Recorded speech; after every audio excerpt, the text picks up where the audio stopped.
நம்முடைய விவசாய பெருமக்கள் ஐடிபிஎல் இருகூரிலிருந்து தேவனகொந்தி தும்கூர் பக்கத்தில் இருக்கக்கூடிய பகுதி அது.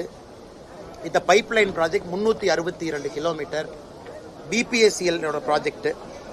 அதில் குறிப்பாக இந்த 75 கிலோமீட்டர் பைப்லைன் அவங்க போடக்கூடிய புதிய பைப்லைன் ஏற்கனவே 2002 கமிஷன் பண்ண கொச்சின் கோயம்புத்தூர் கரூர் பைப்லைன் மேல போடணும் அப்படின்னு பிபிஎஸ்எல் விரும்புறாங்க. விவசாய பெருமக்கள் அதை எதிர்த்து கொண்டிருக்கின்றார்கள். 9 கிலோமீட்டர் கோயம்புத்தூருக்குள்ளேயும் மிச்ச கிலோமீட்டர் திருப்பூருக்குள்ளேயும் வருது. இது பாரதிய ஜனதா கட்சி உடனடியாக நாம் அப்பவே ஆதரவு தெரிவித்து விவசாய பெருமக்கள் என்னோடு சொல்லியர் ஐயா செல்லமுத்து ஐயா இருக்கிறாங்க, மூத்த தலைவர்கள் எல்லாரும் இருக்கிறாங்க, மாவட்ட தலைவர் ஸ்ரீனிவாசன், ஜி.கே. நாகராஜன் தலைமையில் இந்த போராட்ட குழு செல்லமுத்து ஐயா அவருடைய முன்னிலையில் புதுடெல்லிக்கு போய் பெட்ரோலியத்துறை அமைச்சர், செயலாளர், அமைச்சருடைய உதவியாளர் எல்லாத்தையும் சந்திச்சு பிபிசிஎலோட அதிகாரிகளை சந்திச்சு அன்னைக்கே நாம இதுக்கு சொல்யூஷன் நோக்கி போனோம். குறிப்பாக இந்த 74 கிலோமீட்டர் இந்த கொச்சின் கோயம்புத்தூர் கரூர் பைப்லைன் மேல போகாம இதை நேஷனல் ஹைவேக்குள்ள கொண்டு வரலாமான்னு இன்னைக்கு அவங்க 2 விதமா சொல்லியிருக்கிறாங்க. நேஷனல் ஹைவே 544 பொறுத்த வரைக்கும் நம்முடைய சேலம் கோயம்புத்தூர் சேலம் ஹைவே ஆல்ரெடி அங்க 2 கேஸ் கம்பெனியுடைய பைப்லைன் ஹைவே கீழே போகுது. 3வது பிபிசிஎல் போக முடியாது. நேஷனல் ஹைவே 81 கரூர் ரோடு இதை விட்டு உட்காந்து பேசிட்டு இருக்கோம். இன்னைக்கு இதெல்லாம் நம்ம கொண்டு போறோம் அப்படின்னா ஒரு 4 ஊர்களை பைபாஸ் பண்ணி கொண்டு போகணும். சூலூர், பல்லடம், காங்கயம், வெள்ளக்கோவில் எல்லாம் தாண்டி தாண்டி வெளியே போகணும். அப்படி போகும் பொழுது இன்னும் புதிய விவசாயிகள் பாதிக்கப்படுவாங்க. 352 விவசாய பெருமக்கள் பாதிக்கப்படுவாங்க. பட்டா நிலத்துக்குள்ள போகணும்னு அவங்க இன்னைக்கு நம்முடைய செயலாளர் அவங்க சொன்னாங்க. அதன்படி இங்கே பேச்சுவார்த்தை நடத்திய பொழுது அந்த குழுவினுடைய தலைவர் எல்லாம் இருக்கிறாங்க, கமிட்டி இருக்கிறாங்க, அண்ணன் ஈசன் அவர்கள் இருக்கிறாங்க. ஸோ இவங்க சொல்றது கிராமப்புற சாலையில கொண்டு போவோம், அதாவது மாநில அரசுடைய கட்டுப்பாட்டு கீழே இருக்கக்கூடிய டிஸ்ட்ரிக்ட் ரோடு, ரூரல் ரோடு அதுக்குள்ள நம்ம கொண்டு போவோம் அப்படிங்கிற ஒரு யோசனை. ஆல்ரெடி நம்ம டெல்லியில இதை சொன்னோம். பட் இருந்தும் கூட நேஷனல் ஹைவே அப்படிங்கிறதுல அவங்க கண்ணும் கருத்துமா இருக்கிறாங்க. காரணம் அது மத்திய அரசு கண்ட்ரோல் இருக்கக்கூடிய நிலம், அதுக்குள்ள போனா உங்களுக்கு ஈஸி ஆயிரும். அதனால இன்னைக்கு இவங்க இதை ஒரு ஆல்டர்னேட்டர் நம்ம கொண்டு போகணும் அப்படிங்கிற ஒரு நோக்கத்தோடு நாங்க இன்னைக்கு பிபிஎஸ்சிஎல்ட்ட ரெக்வஸ்ட் பண்றோம், ஒரு 15 நாட்கள் இதை நிறுத்தி வைங்க இந்த பைப்லைன் போடுற வேலையை. ஏன்னா இன்னைக்கு அவங்க கோர்ட் டைரக்ஷன் வாங்கி கோர்ட்டினுடைய அனுமதியோடு காவல்துறை அழைச்சிட்டு வந்திருக்கிறாங்க. விவசாயிகளும் மிக பொறுமையாக அறவழி போராட்டத்தில் எந்த பிரச்சனையும் பண்ணாம அமைதியா இருக்கிறாங்க. அதனால பிபிஎஸ்சிஎல் நிறுவனத்திற்கு ஒரு 15 நாள் நிறுத்தி வைங்க.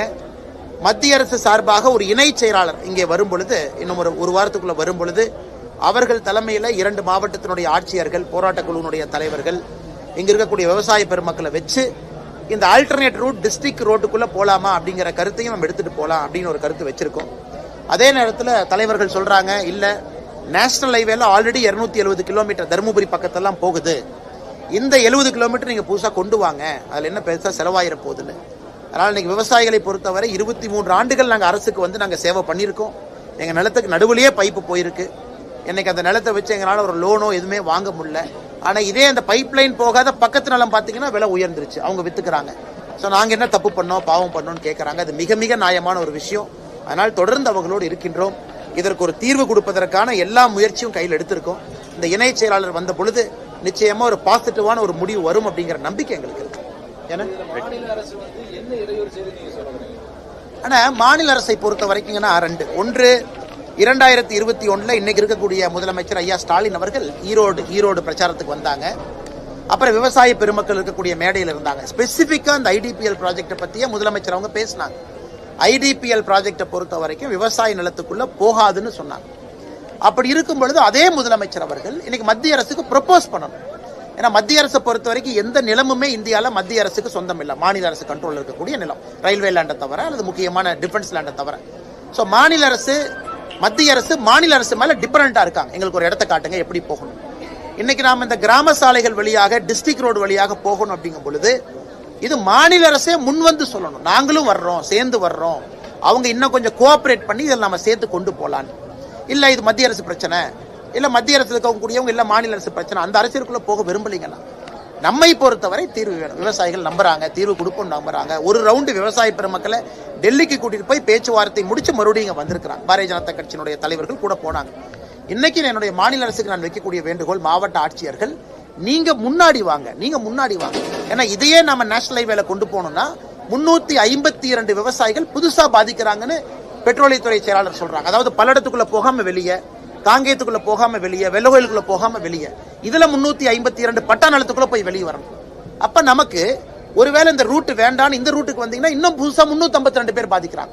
அது இன்னொரு பிரச்சனையா காங்கேயத்துல வெள்ளகோயில் நாளைக்கு ஆரம்பிக்கும். அதனால இன்னைக்கு மாநில அரசு தாமாக முன் வந்து, ஏன்னா நாடு வளருது, இவங்க யாருமே ப்ராஜெக்ட் வேண்டான்னு சொல்லிங்கன்னா எல்லாருமே ப்ராஜெக்ட் வேணும்னு தான் சொல்றாங்க. ஸோ அதுல எரிபொருள் முக்கியம், பெட்ரோலியம் முக்கியம், அது கண்டிப்பா போய்தான் ஆகணும். ஸோ அதனால மாநில அரசை பொறுத்தவரை நீங்க முன் வந்து கொஞ்சம் ஆக்டிவா பார்ட்டிசிபேட் பண்ணி இந்த மாதிரி டிஸ்ட்ரிக்ட் ரோடு இருக்கா நீங்களே வந்து இருக்கக்கூடிய சாத்தியக்கூறுகள் ஆராயுங்க, பர்மிஷன் கொடுங்க. இன்னைக்கு டிஸ்ட்ரிக்ட் ரோடு எல்லாமே வளைஞ்சு நெளிஞ்சுதான் இருக்கும். நேஷனல் ஹைவே கூட பெரும்பாலும் ஸ்ட்ரைட்டா இருக்காது. அதுக்கு டெக்னாலஜி இருக்கு, பைப்பை வளைக்கிறதுக்கு டெக்னாலஜி இருக்குங்கிறாங்க. அதனால இது எல்லாத்தையும் பேசி ஒரு முடிவு எடுப்போம். குறிப்பாக இது காங்கேயம் பாதிக்கப்படுது. அண்ணன் சாமிநாதன் அவர்கள் அமைச்சராக இருக்கிறாங்க. இந்த பகுதி செந்தில் பாலாஜி அவர்கள் பொறுப்பு அமைச்சராக இருக்கிறாங்க. இவங்க எல்லாரும் இறங்கி வந்து அரசியலை தாண்டி இவர்களுக்கு ஒரு நிவாரணம் கொடுக்கணும். ஏன்னா எல்லாரை விட பாதிக்கப்பட்டவங்க 74 கிலோமீட்டர்ல இருக்கிறாங்க. ஏன்னாங்கன்னா விலை பாருங்க, எல்லாம் நேஷனல் ஹைவேல இருக்கக்கூடிய எல்லாம் பிரைமான லேண்டு. இன்னைக்கு அவங்க வேற ஏதாச்சும் ஒரு டிடிசிபி சைட் போடலாம் அல்லது ஏதாச்சும் ஒரு மேனுஃபேக்சரிங் யூனிட் கொடுக்கலாம் அப்படிங்கிறாங்க. இன்னைக்கு எதுவுமே அவங்களால கொடுக்க முடியாது. அதனால அதையும் நாங்க புரிஞ்சுக்கிறோம். இன்னைக்கு விவசாயத்துல வருமானம் இல்ல, லேண்டை வித்து தான் வருமானம் வருது. அதனால அதுக்காகத்தான் நாங்க களத்துல இறங்கியிருக்கோம். நியாயப்படி மத்திய அரசுக்கு நாங்க அனுமதி இருக்கு, ரைட் ஆஃப் யூஸ் வாங்கியிருக்கோம், அது எங்க இடம் தான், 100 வருஷம் எங்களுக்கு தான் மத்திய அரசு சொன்னாலும் கூட மத்திய அரசுக்கு வேண்டுகோள் வைக்கிறோம். எல்லா நிலமும் ஒரே மாதிரி கிடையாது. இது ஏதோ காட்டுக்குள்ள இருக்கக்கூடிய பாலைவன நிலமோ காட்டு பக்கத்துல போற நிலமோ இல்ல, பிரைம் லேண்ட். அதையும் நம்ம பெட்ரோலியத்துறை செயலாளருக்கு புரிய வச்சுக்கிட்டு இருக்கோம். ஆனா பிரைம் லேண்ட் சார், இது மத்த இடம் மாதிரி பார்க்காதீங்க, இதெல்லாமே இண்டஸ்ட்ரியல் ஜோன், விலை உயர்ந்த நிலங்கள். இதற்கு தனியா நீங்க ஆவணம் பண்ணுங்க அப்படின்னா நாங்க உறுதியா அவங்களோட இருக்கோம். நிச்சயமா அதற்கு ஒரு தீர்வு கிடைக்கும் நம்புறோம். தமிழ்நாட்டில் வந்து மத்திய அரசு வந்து எல்லா ஸ்கீமையும் அறிவிச்சிடறாங்க, அது மாநில அரசுடைய நிதி பங்கீடு இருக்குது, ஆனா நாங்க மட்டும் தான் கொடுக்குறோம்னு சொல்லி நாடகம். ஆனா முதலமைச்சரை பொறுத்தவரை நான் அரசியல் பேச விரும்பலீங்கன்னா இந்த கேள்விகள் நான் பதில் சொல்றேங்கன்னா, முதலமைச்சரை பொறுத்தவரை சமீபத்தில் இந்து பத்திரிகையில ஒரு கட்டுரை போட்டிருந்தாங்க. எந்த நிதியுமே மத்திய அரசு கிடையாது, மாநில அரசு நாங்க தான் அதிகமா கொடுக்கிறோம். ஒரு வீடு கட்டுற திட்டமா 81% நாங்க கொடுக்கிறோம், மத்திய அரசு கம்மியா தான் கொடுக்குது, இந்த திட்டமா நாங்க கொடுக்கிறோம் அப்படின்னு முதலமைச்சர் சொல்றாங்க. இன்னைக்கு முதலமைச்சர் அவர்கள் இந்த ஆர்கியூமெண்ட்ல போறாருன்னா, ஆமாம் நிறைய திட்டங்கள் வந்து 60-40 ரேஷியோ, அதாவது மத்திய அரசு மாநில அரசு இரண்டும் சேரும் பொழுது மாநில அரசு 60%, மத்திய அரசு 40% இருக்கு. பெரும்பாலான திட்டங்கள், நிறைய திட்டங்கள் 50-50% இருக்கு. மத்திய அரசு 50, மாநில அரசு. நிறைய திட்டங்கள் மத்திய அரசு மட்டுமே 100% இருக்கு. இப்ப ஒரு பக்கம் இவர் வந்து எல்லாரும் இணைஞ்சு இருக்கணும் அப்படின்னு சொல்ற முதலமைச்சர் ஏன் மத்திய அரசனுடைய 100% மத்திய அரசு ஃபண்ட் பண்ற திட்டத்தை ஏன் சொல்ல மாட்டார்? நேஷனல் ஹைவே மத்திய அரசு 100% ஃபண்ட் பண்றாங்க, போர்ட் மத்திய அரசு 100% கொடுக்கறாங்க. ஏன் அதை பேசாம ஒரு 4-5 திட்டத்தை மட்டும் எடுத்து இது மத்திய அரசு கொஞ்சம் கொடுக்கறாங்க, நாங்க நிறைய கொடுக்கறோம், ஏன் அரசியல் பண்ண முதலமைச்சர் விரும்புகின்றார்கள் அப்படின்னு தான் நாங்க திரும்ப கேட்டோம். அதனால முதலமைச்சர் பொறுப்பில் இருக்கிறவங்க மத்திய அரசுடைய திட்டத்தை முழுமையா அனுமதிக்கணும். அது எல்லா மக்களுக்கும் போய் சேர்வதற்கான முயற்சி எடுக்க வேண்டுமோ தவிர நிதி பங்கீட்டை வச்சு அரசியல் செய்யக்கூடாது என்பது தொடர்ச்சியாக நாங்கள் பேசக்கூடிய ஒரு வாதம். நடிகர் விஜய் வந்து பி டீம் பாஜக சொல்லி முதல்வர் திருமாவளவன் எல்லாருமே இன்னைக்கு ட்ரெண்டிங்கா பேசக்கூடிய ஒரு நிலைப்பாடு இருக்கு. இதை பாஜக வந்து என்ன நிலைப்பாடு இருக்கு? நம்ம ஒரு விஷயத்தை புரிஞ்சுக்கிறோம், இந்த பி டீம் ஏ டீம்ல இருந்து வெளியே வர வேண்டிய நேரம் இன்னைக்கு நமக்கு எல்லாருக்குமே வந்துருச்சு. இன்னைக்கு மக்கள் வந்து எந்த புதிய கட்சியா, நீங்க என்ன கொள்கை வச்சிருக்கீங்க, எங்களுக்கு என்ன செய்ய போறீங்க சொல்லுங்க அப்படின்னு.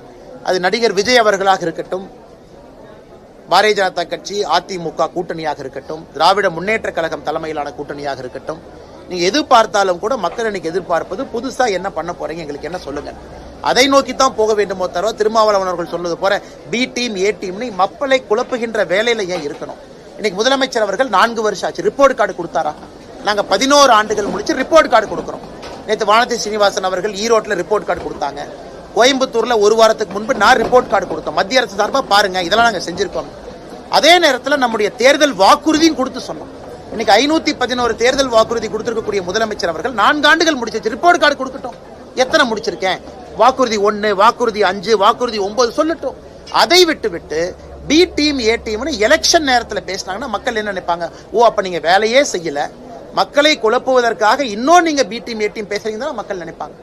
ஆனா ஏன்னா ரொம்ப அரசியல் கேள்விக்குள்ள போலீங்கன்னா நிறைய அரசியல் சாராத தலைவர்கள் நம்மளோட இருக்கிறாங்க. நான் ஒரு அரசியல் கேள்வி எடுத்து ஏதாச்சும் ஒருத்தர் அட்டாக் பண்ணும்போது இவங்களுக்கு அது அன்கம்ஃபர்டபுளா இருக்கும். அதனால இன்னொரு பிரஸ் மீட்ல நம்ம நிறைய கேள்விகள் பேசுவாங்க. எதுங்கண்ணா நிலைப்பாடு முற்றிலும் மாறுபட்ட நிலைப்பாடுங்கண்ணா. ஏற்கனவே பாரதிய ஜனதா கட்சியை பொறுத்தவரை நம்ம கொள்கை உங்களுக்கு தெரியும், டிவிகேவை பொறுத்த வரைக்கும் அவங்க கொள்கை தெரியும்.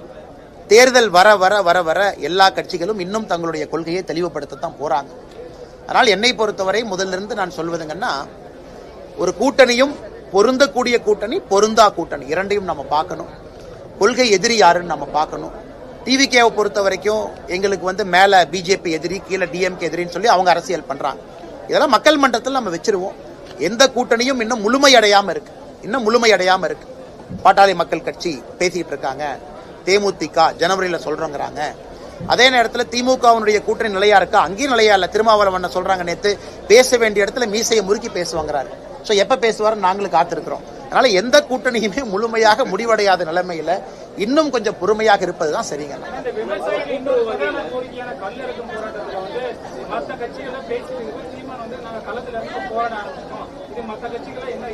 இல்லைங்க, ரெண்டு விஷயம் புரிஞ்சுக்கணுங்க.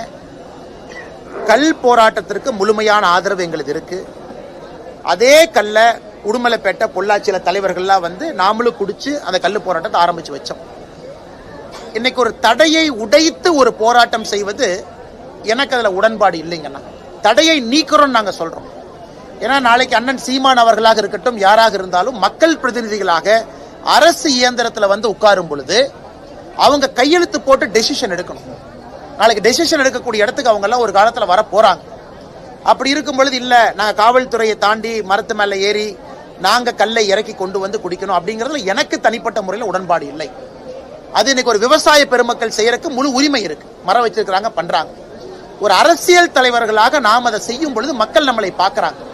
நாளைக்கு உங்க கையில நாங்க ஆட்சி அதிகாரம் கொடுக்கும் பொழுது அந்த ஆட்சி அதிகாரத்தை எப்படி பயன்படுத்த போறீங்க? சில இடத்துல காமா இருக்க வேண்டிய சூழ்நிலை இருக்கு. ஆனால் நாம் முழு ஆதரவு கொடுக்கிறோம். அதுக்கு ஜி.கே. நாகராஜனோ நீங்களோ போய் ஒரு மரத்து மேல ஏறி பானை உடைச்சு காவல்துறையிட்ட சண்டை போட்டு நீங்க ரோட்ல கல்ல குடிப்பீங்களான்னு கேட்டீங்கன்னா நாங்கள் அதை செய்ய போவது இல்லை. சட்டப்படி தடையை தகர்த்து விட்டு களத்துக்கு வர்றோம். ஏன்னா அதுதான் ஒரு அரசியல் கட்சிக்கான அழகு. அதே நேரத்தில் அது சீமான் அண்ணன் ஸ்டைல். நான் சொல்றதுனால சீமான் அவர்கள் நான் கிரிட்டிசைஸ் பண்றேன்னு கிடையாது. அது அவரு ஸ்டைல். முதல்ல இருந்து அவருடைய அரசியல் அந்த ஸ்டைல்ல பண்ணணும்னு விரும்புறாங்க. பாரதிய ஜனதா கட்சி ஒரு பொறுப்பான கட்சி, மத்திய ஆட்சியில் இருக்கும். நாங்க ஒன்றொன்றும் எடுத்தோம் கவிழ்த்தோம்னு பண்ணணும் அப்படின்னாங்கன்னா ஆட்சியில் இருக்கக்கூடிய கட்சிக்கு அழகில்லை. அதனால் எங்களுடைய ஆதரவு கல் இறக்கும் போராட்டத்திற்கு இருக்கு. விவசாயிகளுக்கு எங்களுடைய ஆதரவு கல்லின் மீது இருக்கக்கூடிய தடையை நீக்குவதற்கு இருக்கு. அதை சட்டப்படி நீக்கிவிட்டு நாங்க களத்துக்கு வர்றோம். ஆனா நீங்க மரத்த மேல ஏறி பானையை கட்டி இறக்கி கொண்டு குடிப்பீங்களா அப்படிங்கிற கேள்விக்கு விவசாயிகள் இறக்கி கொண்டு வரும் பொழுது குடிக்கிறோம். கேஸ் எங்க மேல போட்டுங்க. காட்சிப்படி நாங்க அதை செய்யும் பொழுது வேறு தரப்பட்ட மக்களும் நாளைக்கு உங்க கையில நாங்க சட்டம் ஒழுங்கு கொடுக்கும் பொழுது அதை சரியா பயன்படுத்துவீங்களா அப்படிங்கிற டவுட் அவங்களுக்கு வரக்கூடாது அப்படிங்கறக்காகத்தான் இந்த விஷயத்தை பொறுத்தவரை எனக்கு சின்ன ஒரு மாற்று கருத்து இருக்கு. அதே நேரத்தில் சீமான் அவர்கள் மீது பெரும் மரியாதை வைத்திருக்கக்கூடிய மனிதன் நான்.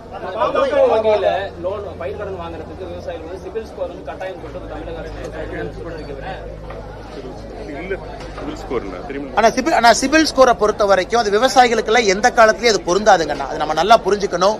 அதெல்லாம் மாச சம்பளம் வாங்குறவங்க, மாசம் இஎம்ஐ கட்டுறவங்க, அவங்க சரியா கட்டுறாங்களாங்கிறக்காக தான் சிபில் ஸ்கோரே வந்துச்சு.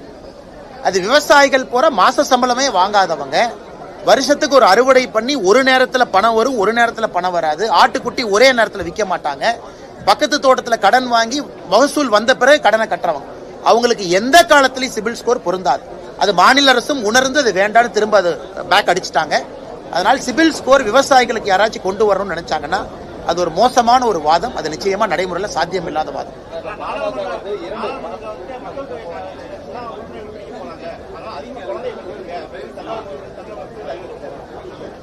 நாங்கள் சொல்றோம் இன்னைக்கு நாடாளுமன்றத்தில் மக்கள் தொகை அடிப்படையில் எம்பிக்களுடைய எண்ணிக்கை நிர்ணயம் செய்ய போவது கிடையாது அப்படின்னு நான் சொல்லிங்கன்னா உள்துறை அமைச்சர் சொன்னது சொல்றேன்.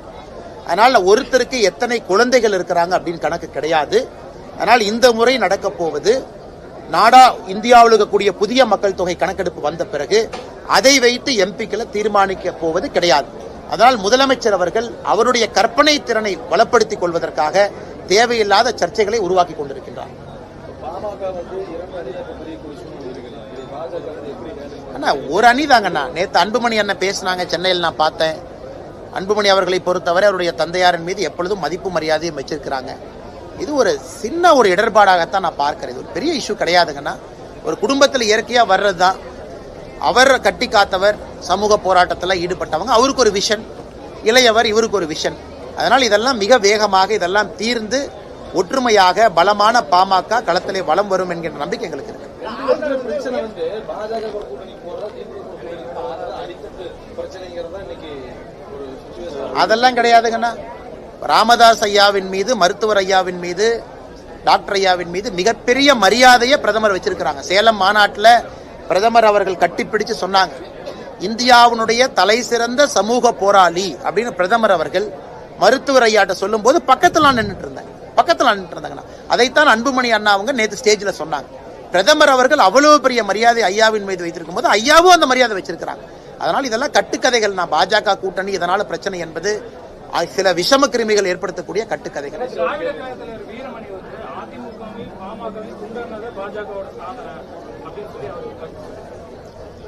அண்ணா, இன்னைக்கு வீரமணி அண்ணனுடைய நிலைமையை நீங்க நினைச்சு பாருங்க. அண்ணன் எங்க இருக்கிறாங்கன்னு. எலெக்ஷன் பக்கத்துல வரும்பொழுது வீரமணி அண்ணன் சேர்த்துக்கவே மாட்டாங்க, ஏன்னா கான்ட்ரோவர்சியலா பேசுவாரு.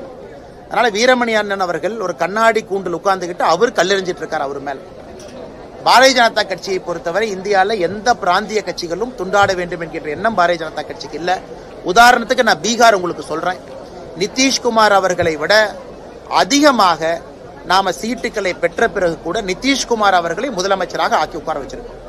அதே போல மகாராஷ்டிராக்கு நான் வர்றேன்னா, மகாராஷ்டிரால தனி மெஜாரிட்டி வந்த பிறகும் கூட கூட்டணியில் இருக்கக்கூடியவங்க துணை முதலமைச்சர்களாக இருக்கிறாங்க. இதெல்லாமே பாரதிய ஜனதா கட்சி. இன்னைக்கு அவங்க தனி மெஜாரிட்டி. இங்க பாருங்கன்னா, இவங்கெல்லாம் கூட்டணியில அங்கமே கொடுக்கல. திமுகவை பொறுத்தவரை அவங்க மைனாரிட்டியாக இருக்கும் பொழுது கூட கூட்டணியில காங்கிரஸுக்கு இடமில்லை. அதனால இதை பற்றியெல்லாம் பேசுவதற்கு திமுக அருகதை இல்லை. நம்ம தனி மெஜாரிட்டியில மகாராஷ்டிரால வந்தும் துணை முதலமைச்சர்கள் கூட்டணியில் இருக்கிறாங்கன்னா, அதே போல பீகார்ல அதிகப்படியான சீட்டுகள் வந்தும் முதலமைச்சராக நாம இல்ல. அதனால திமுக தயவு செய்து கூட்டணி பாடத்தை நமக்கு எடுக்க வேண்டாம். அது அன்பு அண்ணன் வீரமணி அவர்களுக்கு சொல்லிக்கிறேன். அவருடைய அரசியல் வேறு, எங்க அரசியல் வேறு. வயதுக்கு மரியாதை கொடுக்கணும். அதனால பிதற்றி கொண்டிருக்கின்றார் என்றுதான் சொல்லணும்.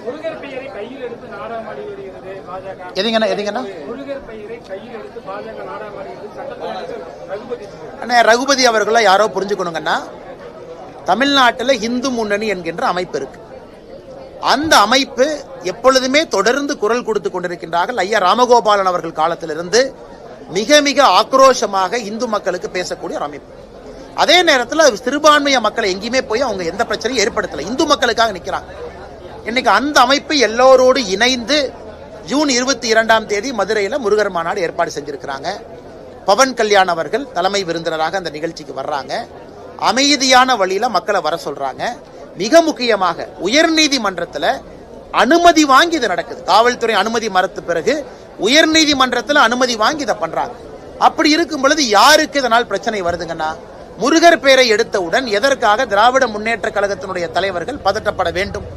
எதற்காக ரகுபதி அவர்கள் கையில சட்டம் கையில வச்சிருக்கார்? நீதிமன்றம் அனுமதி கொடுத்த பிறகு ரகுபதி அவர்கள் இது போன்று பேசினால் நீதிமன்றத்தை அவமதிக்கிறான்னு தானே அர்த்தம். கையில சட்டத்துறையை வைத்துக் கொண்டு நீதிமன்ற அனுமதி வழங்கிய பிறகு, ஏன்னா காவல்துறை, தமிழ்நாடு காவல்துறை என்ன சொன்னாங்க? முருகர் மாநாடு நடந்தால் சட்டம் ஒழுங்கு ஏற்படும். நீதிமன்றம் அதற்கு ஒத்துக்கல, பர்மிஷன் கொடுத்துட்டாங்க. அதன் பிறகும் சட்டத்துறை அமைச்சர் பேசுறாங்கன்னா நீதிமன்ற அவமதிப்பாகத்தான் நான் பார்க்கின்றேன். சட்டத்துறை அமைச்சரே இந்த மாதிரி பேசினாங்கன்னா சட்டம் தமிழ்நாட்டில் நிலையா இருக்கும் எப்படி நம்ம நம்புறதுங்கண்ணா? நன்றி அண்ணா.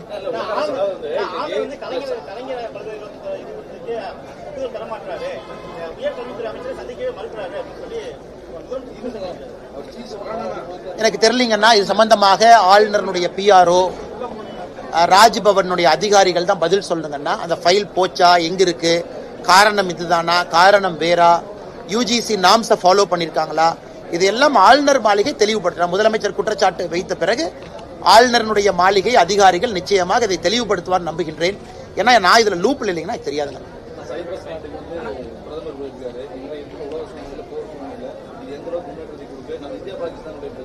ஆனா பிரதமரை பொறுத்தவரை சைப்ரஸ் நாட்டுக்கு சென்றிருக்கக்கூடிய முதல் இந்திய பிரதமராக பிரதமருடைய வருகை அமைந்திருக்கிறது. சைப்ரஸ் நாட்டினுடைய பிரதமரே முதல் முறையாக விமான நிலையத்துக்கு வந்து வாசலுக்கு வந்து பிரதமரை வரவேற்றாங்க. பிரதமருடைய மிக முக்கியமான பயணம் என்பது G7 மீட்டிங் போறாங்க. கனடாவில் நடக்கக்கூடிய G7 மீட்டிங். இந்தியா G7ல இல்லை என்றாலும் கூட சிறப்பு அழைப்பாளராக இந்தியாவை கூப்பிட்டுருக்காங்க. கனடாவுடைய பிரதமர் கூப்பிட்டுருக்காங்க. இந்த G7 முக்கியத்துவம் வாய்ந்த ஒரு மீட்டிங்கா நான் பாக்குறேங்கன்னா, ஒரு பக்கம் ஈரான் இஸ்ரேல் போர் சூழல் போய் கொண்டிருக்கிறது, ரஷ்யா உக்ரைன் போர் நடந்து கொண்டிருக்கிறது. அமெரிக்காவுக்குள்ள பிரச்சனைகள் எல்லாம் நம்ம பார்க்கிறோம், லாஸ் ஏஞ்சலஸ் எல்லாம். அதனால இன்னைக்கு நம்முடைய பிரதமருடைய வாதம் G7 அமைப்புல மிக முக்கியமா இருக்கும். ஏன்னா நேத்து இந்த SCOங்கிற அமைப்பு இருக்கு, பாகிஸ்தான் அதுல இருக்கிறாங்க. இவங்கெல்லாம் சேர்ந்து அதை வேற மாதிரி மாத்த பாக்குறாங்க, இஸ்லாம் வெர்சஸ் ஜூ அப்படிங்கிற மாதிரி மாத்த பாக்குறாங்க. ஆனா பிரதமரை பொறுத்தவரை 2 நாடுகளும் அமைதியா இருங்க, பேச்சுவார்த்தை மூலமா போங்கன்னு அந்த SCO கையெழுத்துல நம்ம கையெழுத்து போடல. ஏன்னா பாகிஸ்தான் உள்ளே இருந்து அது இஸ்லாம் வெர்சஸ் ஜூவிஷ்னு மாத்துறாங்க. அதனால் நிச்சயமாக நம்முடைய பிரதமருடைய வாதம் G7 மாநாட்டுல கனடால முக்கியத்துவம் வாய்ந்த வாதமாக உலக தலைவர்களுக்கு இருக்கும் என்கிற நம்பிக்கை இருக்கு. கூட்டணி தலைமை குறித்து, கூட்டணி ஆட்சி குறித்து பாஜக தலைவர்களுக்குள்ளே பல்வேறு கருத்துக்கள் நிலை வருது. ஆனா எந்த குழப்பம் இல்லைங்கண்ணா, நான் தெளிவா புரிஞ்சுக்கண்ணா. நான் ஒரு பிரஸ் மீட்ல சொல்றேன் தனிப்பட்ட கருத்து, அதே நேரத்தில் கட்சியினுடைய தொண்டன் அமித்ஷா அவங்க சொல்றாங்க. இன்னைக்கு பாட்டாளி மக்கள் கட்சி அவங்க நேத்து ஒன்று சொல்றாங்க, கூட்டணி ஆட்சியில தான் நாங்க PMK இடம் பெறுவோம் அப்படின்னு அவங்க சொல்றாங்க. அன்புமணி ராமதாஸ் அவங்க சொல்றாங்க. தேமுதிக அவங்களும் அந்த கருத்தை வெளியே வைக்கிறாங்க. அதனால இன்னைக்கு இது பேச வேண்டிய சப்ஜெக்ட் இல்லைங்கண்ணா. எல்லா கட்சிகளும் வளர்ந்திருக்கிறாங்க, எல்லா கட்சிகளும் உழைச்சிருக்கிறாங்க, எல்லா கட்சிகளும் அதிகாரத்திற்கு வர வேண்டும் என்று நினைக்கின்றார்கள். அதனால யார் பேசுவதும் தவறு கிடையாது. அதனால எல்லாமே பொறுத்திருங்க, கரெக்டான நேரத்தில் சம்பந்தப்பட்ட தலைவர்கள் பேசட்டும், அதுவரை பொறுமையா இருக்கும்.